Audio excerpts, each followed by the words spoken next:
गणेश शारदा गुरुभ्यो नमः रामाय रामभद्राय रामचन्द्राय वेदसे रघुनाथाय नाथाय सीताय पतये नमः. Welcome to all for this session on Ramayana to chapter 89 of Ayodhya Kanda. In the previous chapter, we saw Guha explaining to Bharatha how Rama had spent the night before leaving for the forest after crossing the river Ganga. Hearing all the explanation given by Guha, Bharata too had decided to live like Sri Rama, wearing the garb of an ascetic and then eating only the herbs, roots, and the fruits. Bharata, having slept on the same spot where Sri Rama had lately rested, and the night being over, called Shatrughna and said to him, Arise, O brother, may good attend on you.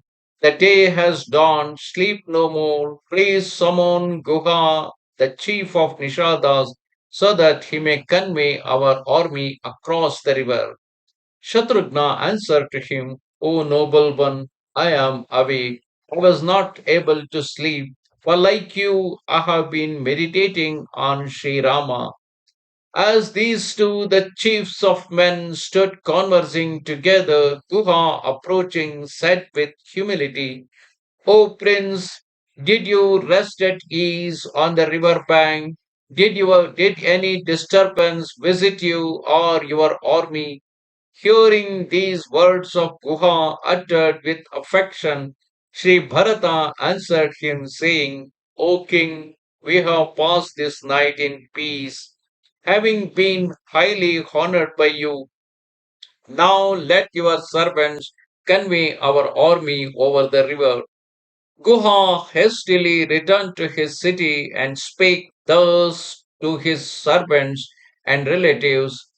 Brothers, arise, awake, may you ever be fortunate. Bring boats to the bank and convey the army over the river.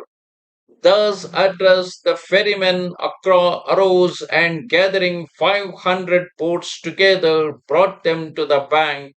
A special barge that was seaworthy named Swastika hung with large bells and flying banners with apertures for air was also furnished, whereon white woolen rugs were spread like carpets, small bells tinkling melodiously when it sailed.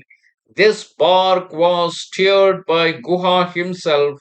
On it stepped the illustrious Princess Bharata and Shatrughna with the Queen Kausalya and Sumitra and other ladies of high degree, preceded by their spiritual preceptors the priests and learned Brahmins. Finally, the baggage was loaded.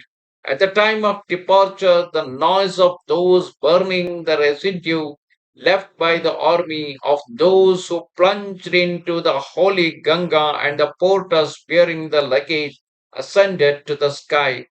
The boats, crowded with attendants guarded by picked ferrymen sailing swiftly, conveyed them over the river.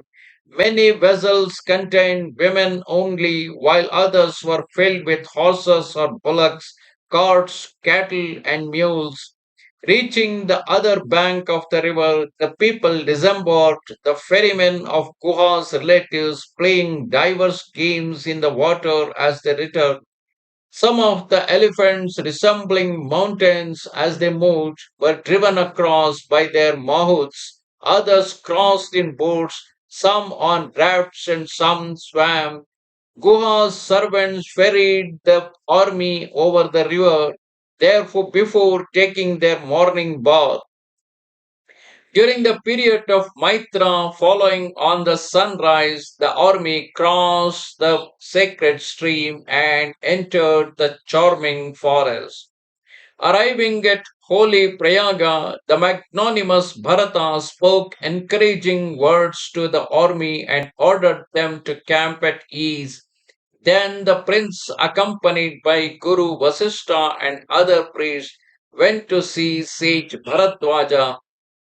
Approaching the hermitage of the learned and illumined sage, the son of Brihaspati, they beheld in the dense and delightful forest, charming huts and thatched with leaves. Thus ended chapter 89 of Ayodhya Kanda in Ramayana. Namaste Sharada Devi, Kashmira Puramasini, Twamaham Prarthaye Nityam, Vidya Danancha Dehime. Goodbye.